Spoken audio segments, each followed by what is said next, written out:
Kia ora tātou katoa, greetings.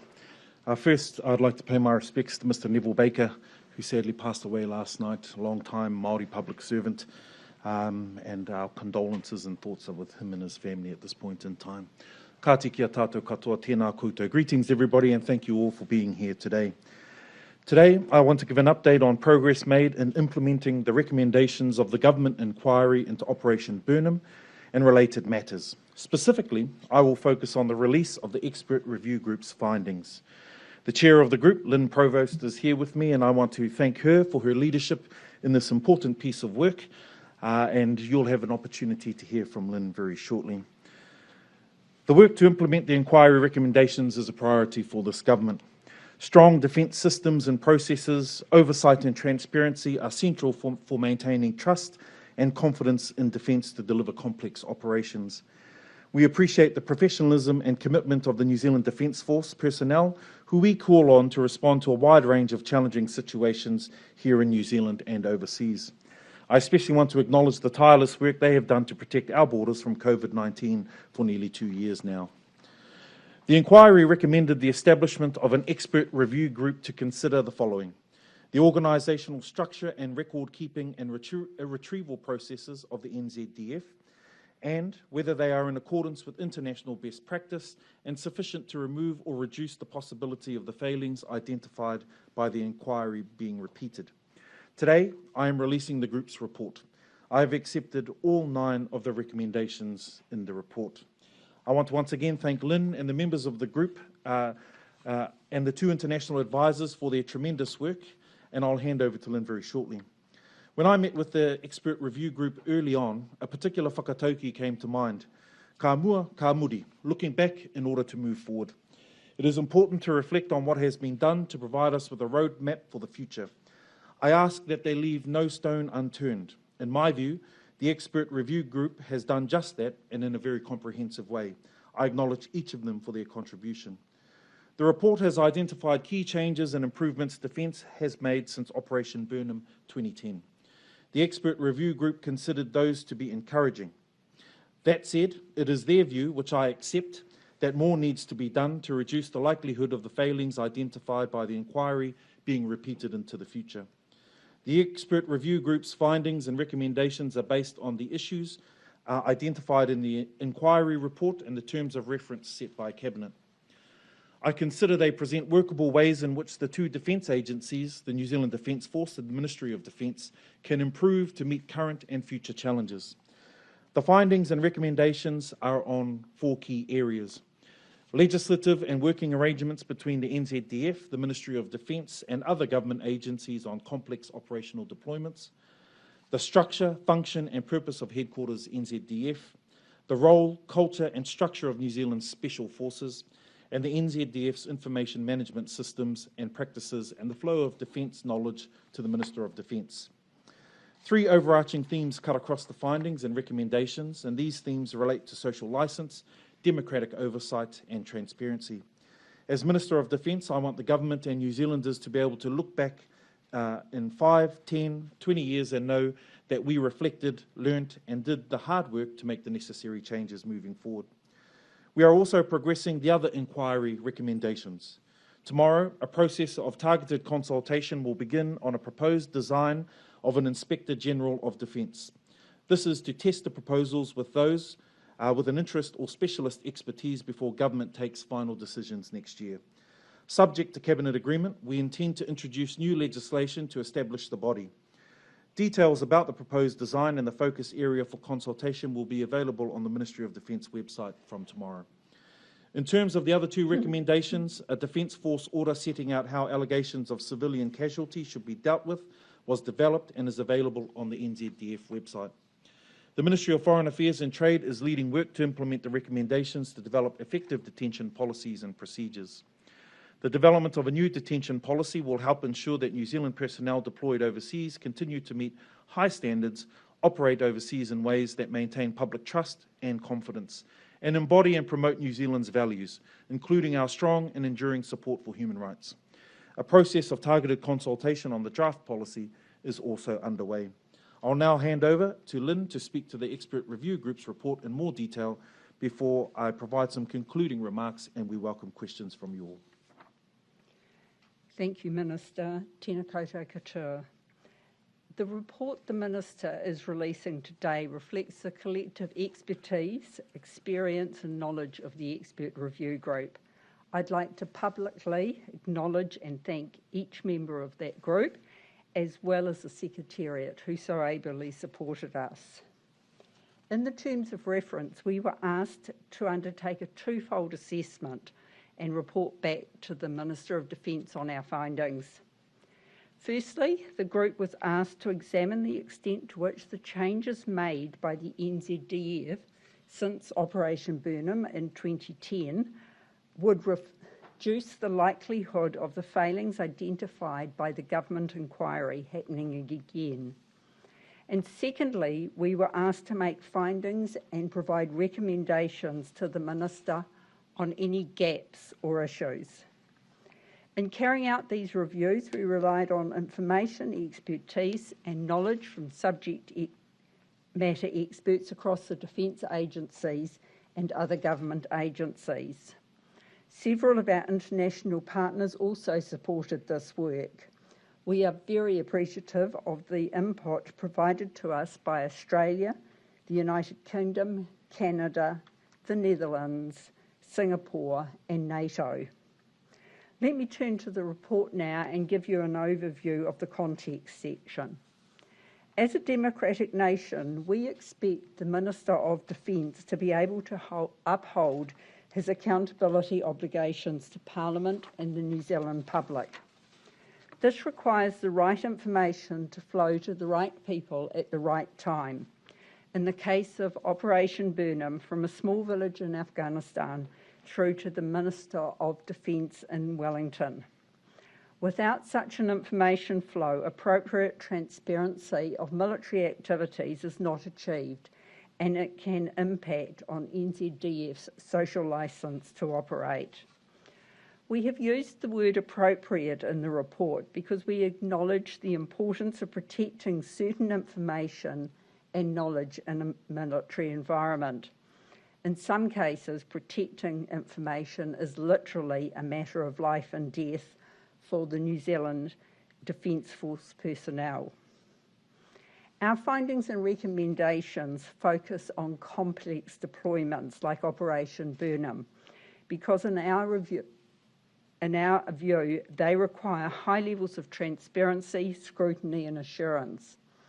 Complex deployments typically take place overseas and in a coalition setting, not exclusively under New Zealand's command and control. They're usually in high-threat situations and impact on national and international security interests. Now to the specific findings of the report. It is clear to us that positive steps have been taken since 2010. Let me give you a couple of examples. NZDF has implemented revised command, control and accountability arrangements for the SAS by the establishment of the Special Operations Component at Headquarters Joint Forces. It used to report through straight to headquarters. As a second example, the Ministry of Defence and NZDF have embedded a joint process for providing advice to the government over deployment mandates. There are other examples in the report. As Minister Hanari stated, our report makes 9 recommendations. The improvements we recommend are in 4 parts of the report are: firstly, strengthening military and policy integration, meaning joint participation and decision-making between the defence agencies through the entire deployment life cycle, from mandate development through planning, execution to evaluation. Part 2, reviewing the suitability of particular elements of Headquarters NZDF to assess its fitness in supporting the Chief of Defence in his role as the principal military advisor to the Minister.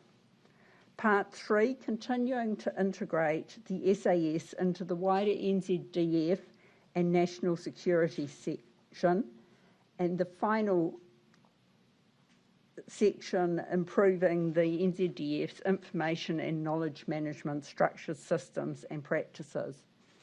Rather than going through the 9 recommendations in depth, I thought it might be more useful to summarise some of the key findings in those 4 parts. So starting with policy and military integration. Central to the report is recommending strengthening the integration between the 2 defence agencies, namely the Government Civilian Advisor on Defence Matters, the Ministry of Defence, and the New Zealand Defence Force, as I've said, its military advisor. We believe greater integration would improve results before, during and after deployments for Defence, the Government and the New Zealand public. At present, the Ministry's role is limited to the early stages of deployment life cycle, when the mandate for deployment is being developed. We consider the defence agencies need to continue to work together throughout the entire deployment. Additionally, we found that New Zealand is out of step with international partners in not having a deployable policy advisor capability to provide policy advice and input to military commanders on deployment. While initial steps have already been taken, further developing this capability will require significant effort.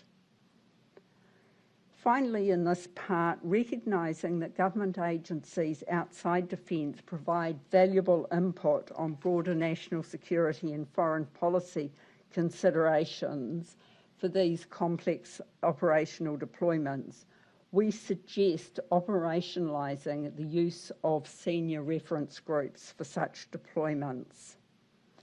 Moving on to Headquarters NZDF. Headquarters provides essential functions that need to be strengthened to better position the NZDF for the future. In particular, the strategic military functions need to be improved, including the ability to plan, monitor and evaluate activities in the context of military and broader national security priorities. We believe the purpose, priority, structure and configuration of the Office of the Chief of Defence Force should be reviewed to allow it to better support NZDF's senior leaders on both strategic military and corporate matters. Finally, Defence Public Affairs, the NZDF's communication unit, should develop its capability to meet modern accountability and transparency expectations, which will involve a refresh of their operating model and the public affairs strategy. The review group views the SAS as an important strategic military capability for this country. We heard the SAS is a highly skilled and respected part of defence. We looked into its role, culture and structures. We found that the trust in the SAS is reliant on how well defence leadership keeps ministers, government and the public informed about what it does and why, and the benefits of the specialist capabilities it can provide. The review group found that the SAS needs to be more connected to the wider NZDF and the national security sector and provide a greater level of understanding of what it does and why. We also recommend that high potential personnel need to be provided with opportunities to work outside the SAS to develop a better understanding of how the government system operates and develop networks for the future. Finally, the New Zealand DF faces significant challenges on information and knowledge management. To provide timely and accurate information to the Minister, the NZDF needs to have robust systems and practices to record, store and report information. We believe that NZDF understands the importance of information and knowledge management and is aware of the need for robust systems and technology, as well as, importantly, appropriate behaviours and practices among its personnel. However, NZDF's information is currently stored across multiple systems, networks and locations, which makes it difficult to retrieve information. Furthermore, personnel are not well supported to manage information and knowledge effectively. Processes, policies and guidance are impenetrable and applied inconsistently across the organisation. We also consider that a senior leader should be given responsibility for the end-to-end stewardship of knowledge and information that may be of political interest. This person would be responsible for ensuring the proper flow of information and knowledge as well as its integrity. We consider this role needs to provide the Minister with assurance that he is being provided with accurate and timely information and advice. In conclusion, the changes made to date and those proposed by us should help prevent a reoccurrence of the events that gave rise to this report. But even the best structures, leadership, processes, behaviours and attitudes cannot eliminate the risk that something will go wrong or be missed. The defence agencies need to be ready to act and respond appropriately in such circumstances. These 9 recommendations require the NZDF and the Ministry of Defence to change how they work, both individually and in partnership. The defence agencies will need to work more closely together to develop a greater understanding of the different yet complementary skills they have and how utilising those skills in a more integrated way will produce better military and security outcomes for our country, New Zealand. Thank you, Minister. Thank you very much, Lynn. And just also I offer our thanks to you and your leadership of the Expert Review Group and the Secretariat for this important piece of work. Just in conclusion, the Defence are already developing an implementation plan, and I am pleased that a number of these recommendations are already underway. I expect that the full suite of recommendations will be implemented over 2022 to 2025. I've also asked for regular interim progress reports and will be receiving a full implementation progress report by 30 June 2023. I'm confident that the areas for improvement identified by the Expert Review Group when implemented along with the implementation of the remaining 2 inquiry recommendations will ensure that Defence is better placed to avoid future failings of this type identified by Operation Burnham Inquiry. The changes we make now will better equip Defence for current and future challenges in an evolving world. It will also support enhanced visibility and understanding of New Zealand's military activities to help ensure that New Zealand continues to have an international reputation we can be proud of.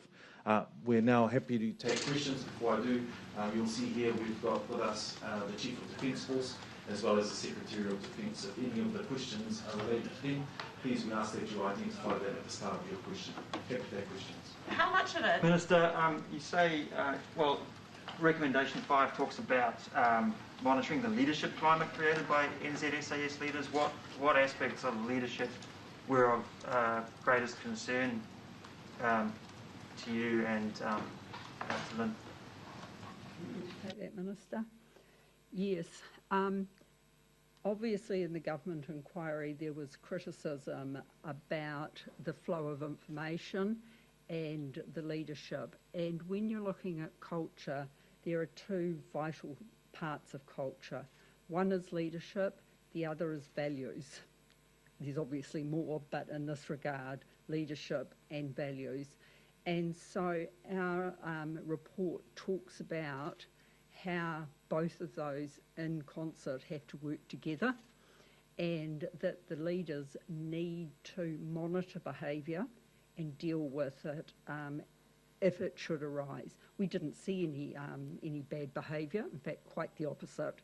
However, if it did arrive, I asked the Chief of Defence whether he was confident that his staff would recognise it and deal with it. And it's one of the few quotes from an individual in the report where he said he absolutely did. Talking about illegal, potentially illegal behaviour or unethical behaviour, or simply kind of old boys club mentality where members might be behaving in ways that are not considered culturally appropriate today. This review was about complex informations and the flow of information from here to here. So it was in that context that we talk about the leadership of the SAS. We do think it would be useful that, and it's one of the recommendations, that the SAS had experience outside the SAS, both in NZDF but also in other parts of government, so they get that broader context that they work within. Yeah, how much of a shake-up, in your view, is this review going to be for the Defence Force in terms of its future deployments? Well, look, I think it sets out a really good plan moving forward to be upfront. The Defence Force and the Ministry of Defence are already working on a number of those recommendations that will continue to give us confidence that when we do deploy, that we'll be deploying the best and continue to hold a high standard from start to finish, from ground here to Wellington. So I'm confident that these recommendations set us on the right pathway forward. Some of the things, and Lynn's just mentioned the challenges around culture change, they do take time, and I want to acknowledge that, but I'm confident that we'll be able to affect that. And as Minister of Defence, you're confident you'll get the right information? I am, once we start looking towards the recommendations in depth and its implementation plan across the New Zealand Defence Force as well as the Ministry of Defence, yes. Are you satisfied with the information you currently receive from the Defence Chiefs? Yes, I am. Right, so you don't have any concerns about existing briefings or civilian control of the military? No, I don't right now. We'll continue to look at each deployment and operation on its merits and the information that we have to date, but I am confident that the information I receive from both NZDF and the Ministry of Defence is good advice. Broadly, when you look across the recommendations, the greater integration of Ministry of Defence and NZDF, the changing up of the CDF's office, is this broadly about improving civilian control of the Defence Force? Well, what we want from this process, and this has been the case since the 2010 Burnham inquiry, is to make sure that our public and our community have trust and confidence in our Defence Force. It is there. In fact, we continually rate very highly in trusted organisations in the New Zealand public view. But we want to make sure we can strengthen that, and we'll continue to look at how we make those improvements. And I think that this work that's been done by the expert review group will continue to strengthen that trust and confidence that I have, as well as the public have in our institutions. Minister, Can I just add to that one before we move on, please? The report is saying that both civilian advice and military advice are important. Not one is more important to the other. They are both really important. And the way that you achieve proper democratic oversight is by valuing both and putting both in the best position to see the light of day. Right. And has the civilian advice been lacking when it comes to operational deployments? Is that sort of part of the... Because, and you talk of strategic military thinking needs to be strengthened. I mean, what does that mean? Why wasn't it there already, you know? Okay, if I can take the first part of that question. Currently what happens is during the mandate part of a deployment, both organisations work very closely together and with other parts of the public sector. When it comes to planning and execution, that is largely now with the NZDF. That is out of step with what's happening across the rest of our other nations, who also include civilian advice as a part of those processes.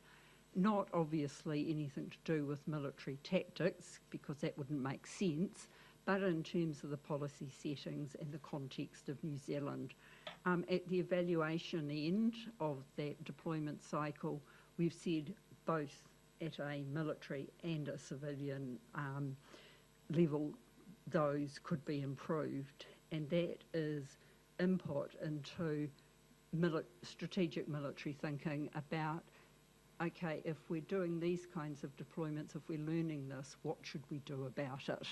Not at a tactical level, but at a higher strategic level. And also looking at what are the new kinds of warfare that are coming in the future, and how do we deal with those? Given that, Minister, do you have any appetite for reviewing our Afghanistan deployment? No, not now. Why not? I mean, surely this review indicates that such a review would be valuable. Well, that will have to be a decision that Cabinet will make. Right now, it's not a top priority for us, but it might be in the future. Just on that, Minister, what's your level of concern reading into the disconnect between policy from complex deployments and the NZDF? So do you have concern from previous deployments about that lack of policy input and oversight? Well, and that's exactly what Lynn has described quite well, I think. And from my perspective, it is, as we go through the entire process, and for myself taking a Cabinet paper to agree, for Cabinet to agree on a deployment, we need to make sure that what we've agreed to in Cabinet is actually what's being executed in the deployment, and that requires it from start to finish, and indeed the evaluation at the end. I can say that it's been something that's been on our mind as we've gone through this particular piece of work to make sure that we can bring those together, and I know that the Secretary of Defence and the Chief of Defence Force are working closely already, but we look to strengthen that. As Minister of Defence, how long had that been bothering you about the thinking by some NZDF personnel that it's an operational matter and shouldn't involve policy input? Well, since my time as the Minister of Defence started, we've been keeping a close eye on the work that's been done since the inquiry, and I've met with Lynn actually quite regularly, almost on a monthly basis, despite the challenges of COVID-19, to make sure that we continue to progress this work, and it gives me satisfaction that we are progressing into the right space. So before then, I can't speak for my predecessor, but I'm glad to know now that with this work, it'll be strengthened moving forward.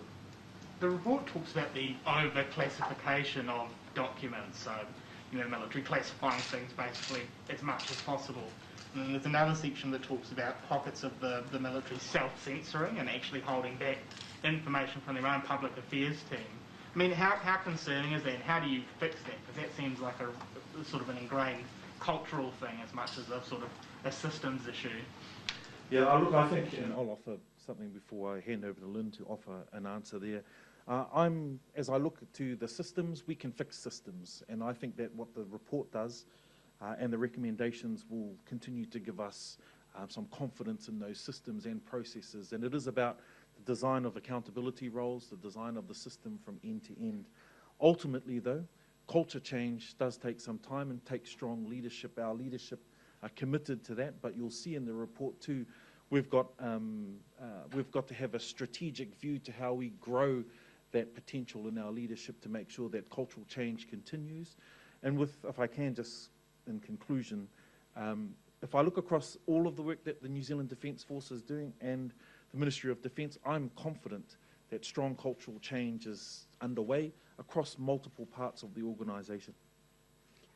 Yes, the section that talks about the overclassification, I don't think we mentioned, but it is not uncommon across government, and certainly the inquiry into the security agencies in terms of the mosque attacks makes the same point. One of the reasons that we have raised to the top two themes which the Minister talked about to begin with, one was transparency and the other was social licence. And you can't be transparent if you make everything classified.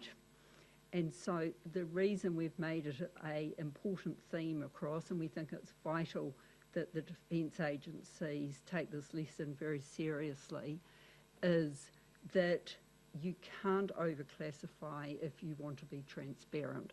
You have to be able to talk about some things with the public, because if the public don't get information and they don't trust that information, you lose your social licence. And I can speak now as a former Auditor General who did a number of inquiries into information voids. And in my opinion, it's better to be upfront, be transparent, and provide the information. How concerned are you that people may no longer want to actually join the SAS if it's not special anymore, if it's integrated into the rest of the Defence Force and loses some of that mystique and autonomy it's had for decades?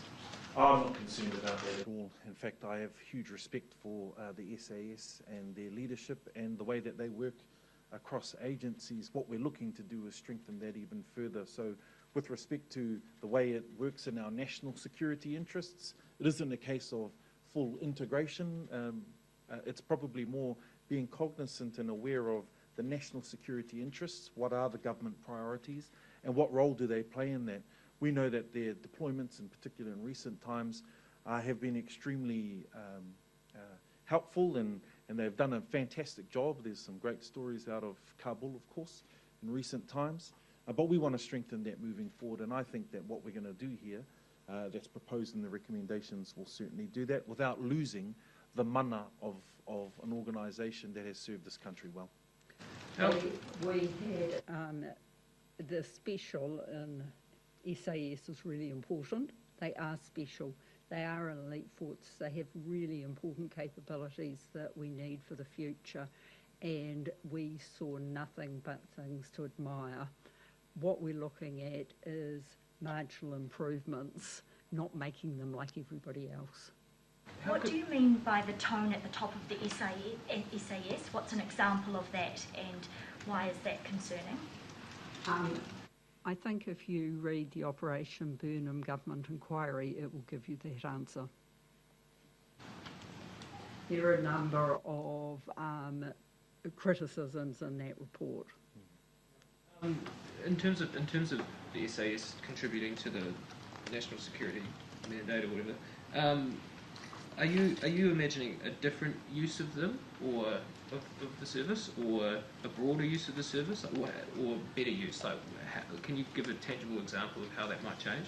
Well, if we look across some of the security challenges we as a country have faced in the past few years, thinking about the mosque attack, thinking about other incidents here and abroad and how that links, it's really important that the SAS have a clear view around our government priorities and national security. So I certainly don't think it'll look towards increasing the number of deployments, but making sure that when our people go into areas, or are deployed, into areas, that they are cognizant of what our government priorities are, what the national security interests are. But I expect that their delivery and performance on the ground and deployment will continue to be of a high standard. It won't substantively change. You're not looking at using them more. No, that's certainly not something that I'm considering at the moment, but any deployment, as you know, Thomas, must be made by Cabinet. The reference to transparency, I mean, the report says here that, the public affairs team needs to have a clear mandate from senior leadership. Is that mandate lacking at the moment? I mean, is transparency fully understood, the need for it fully understood in the senior level? The Chief of Defence has spoken to the DPA about transparency and the importance of that transparency. 2 points we make is that should be more prominent in their strategy. And secondly, it must be disseminated across the entire organisation. You can't just have transparency within your public affairs. It needs to permeate the entire organisation so that information flows up. Good, thank you very much. Thank you.